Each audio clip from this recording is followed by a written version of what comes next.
High hello welcome back to my channel. मी रवीना आणि तुमचं माझ्या यूट्यूब चॅनलमध्ये अगदी मनापासून स्वागत आहे. तर काल मी एक शॉर्ट पोस्ट केला होता. तर त्यामध्ये असं होतं की मी बाळाचा खाऊ अंगणवाडीतून आणला होता. मी पहिल्यांदाच बाळाचा खाऊ घ्यायला गेले होते. ह्याच्या आधी बाळाला खाऊ मिळालेला आहे, पण तो माझ्या सासरी मिळालेला आहे. तिकडे सासूबाईंनी अंगणवाडीमध्ये नाव नोंदवलं होतं त्याचं. तर त्या तिकडे खाऊ घेत होत्या. तर त्या कशा पद्धतीने वापरत होत्या मी हे त्यांना कधी विचारलं नाही.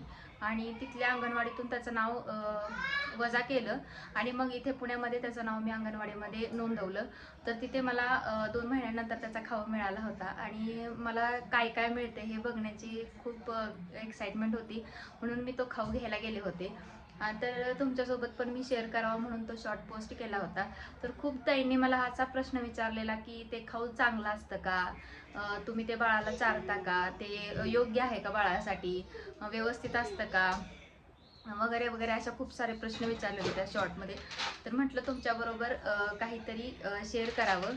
तर या व्हिडिओमध्ये मी तुम्हाला तेच दाखवणार आहे की मी त्या मिळालेल्या खाऊचं काय करणार आहे ते. तर काही प्रेमिक्स मिळाले होते तांदळाचे, डाळीचे, आणि काही 3 पॅकेट होते त्याचे सॅरलॅकचे. तर सॅरलॅकचा कसा उपयोग करायचा हे अजून मला काही माहीत नाही, पण प्रेमिक्सचा कसा उपयोग करायचा ना हे मी माझ्या मम्मीला विचारलं आणि मग ते तुमच्याबरोबर शेअर करणार आहे. तर अशा प्रकारे काही पॅकेट्स मिळाले होते. आता हे प्रेमिक्स आहे, तूर डाळीचं प्रेमिक्स आहे हे. आणि ह्याचे 2 पॅकेट भेटले होते आणि मूग डाळीच्या प्रेमिक्सचे पॅकेट भेटले होते. आता प्रेमिक्स म्हणजे काय, तर तूर डाळीच्या बरोबर तांदूळ, हळद, जिरे, मोहरी आणि थोडंसं खायचं तेल, आणि हे सगळं टिकाव म्हणून एक एनर्जेटिक वस्तू ह्यांनी टाकलेली आहे प्रीमिक्समध्ये. आणि मग हे असं पॅकेट बनवलेलं आहे. तर तुम्ही सगळ्यांनी कमेंट केलं तर मला पण असं वाटत होतं की हे बाळासाठी सेफ आहे का नाही वगैरे, म्हणून मी मम्मीला विचारलं. तर तिने मला ही एक आयडिया दिली. आता तीच मी तुमच्याबरोबर शेअर करणार आहे. तर चला व्हिडिओला कंटिन्यू करा. तर या प्रेमिक्सपासून मी इडली तयार करणार होते. तर या ग्लासने मी 1.5 ग्लास प्रेमिक्स घेतलं होतं. या प्रेमिक्समध्ये तांदूळ आणि मुगाची डाळ, जिरे, मोहरी, हळद, तेल असं लावून हे प्रेमिक्स अशा पद्धतीने दिलेलं असतं पॅकेटमध्ये टिकावं म्हणून. तर या पहिल्यांदा तांदळाला स्वच्छ मी धुवून घेते. तर अशा प्रकारे हे पिवळं हळदीचं पाणी निघतं ते. 2 ते 3 वेळा चांगलं तांदूळ स्वच्छ धुवून घेतलं आणि त्याच्यामध्ये अर्धा ग्लास उडदाची डाळ टाकते आणि हे चांगलं एक रात्रभर मी भिजवून घेते. दुसऱ्या दिवशी ह्याला बघा किती छान फुगलेलं आहे तांदूळ आणि डाळ. तर मी मिक्सरमध्ये इडलीसारखं हे पूर्ण बारीक दळून घेते.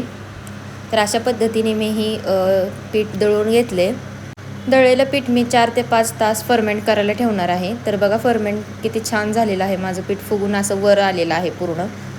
तर याला एक 5 मिनटं असंच एका दिशेने हलवून घेते. चवीनुसार मीठ पण टाकून घेते. आता या प्रेमिक्समध्ये मुगाची डाळ होती, तांदूळ होतं, थोडेसे जिरे मोहरी पण होते.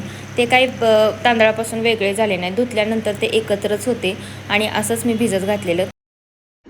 एकीकडे मी सांबारची पण तयारी करून घेतली होती इडलीसाठीची.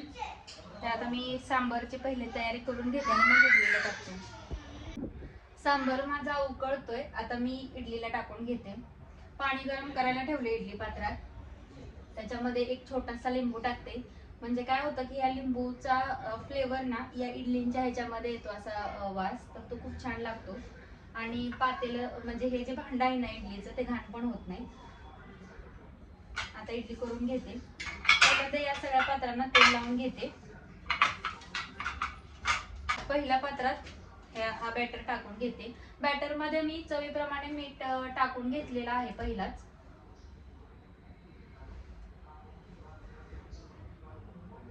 एक चमचा सगळीकडे समप्रमाणात टाकून द्यायचं, म्हणजे इडली कमी जास्त होत नाही. आणि झिगझॅग करून हे ठेवायचं, म्हणजे खालच्या इडली खाली हे 3 छिद्र आले पाहिजेत असे.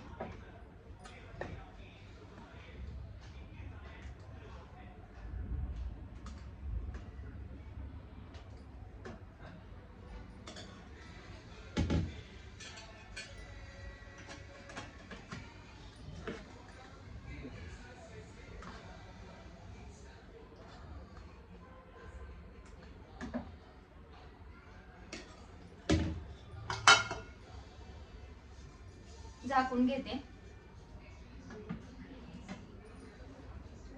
एक 10 मिनिटात आता आपल्या इडल्या तयार होते.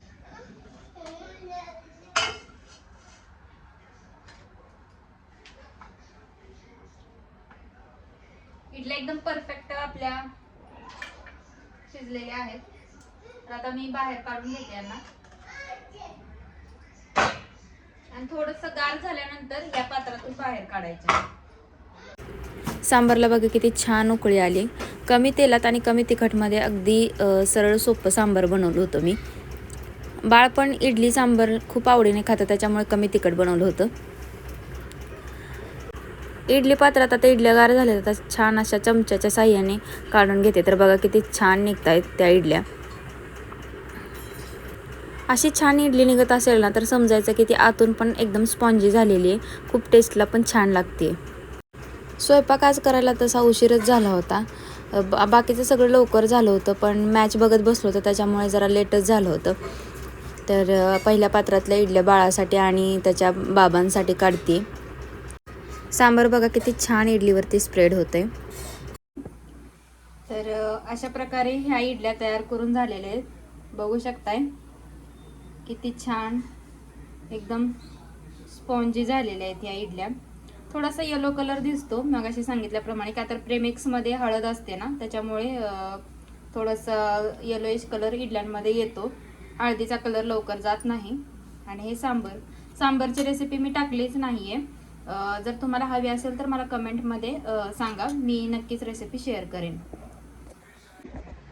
तर व्हिडिओ बघून तुम्हाला समजलंच असेल की या प्रेमिक्सचा वापर करून मी कशा इडली बनवली. मी आपले सुद्धा बनवले होते, खूप छान झाले होते. आणि हो, हे बाळांना खाण्यायोग्य आहे. आपण रेशनच्या तांदूळाचे किंवा उकडीच्या तांदूळाचे इडली, डोसा, आप्पे असे बनवतोच आणि बाळांना आपल्या देतोच. तर हे पण खाण्यायोग्य आहे. तुम्ही स्वच्छ धुवून निवडून वगैरे याचा वापर अशा पद्धतीने करू शकता. तर कसा वाटला हा व्हिडिओ मला नक्कीच कमेंट करून सांगा. आवडल्यास लाईक, शेअर आणि सबस्क्राईब करा. Bye bye.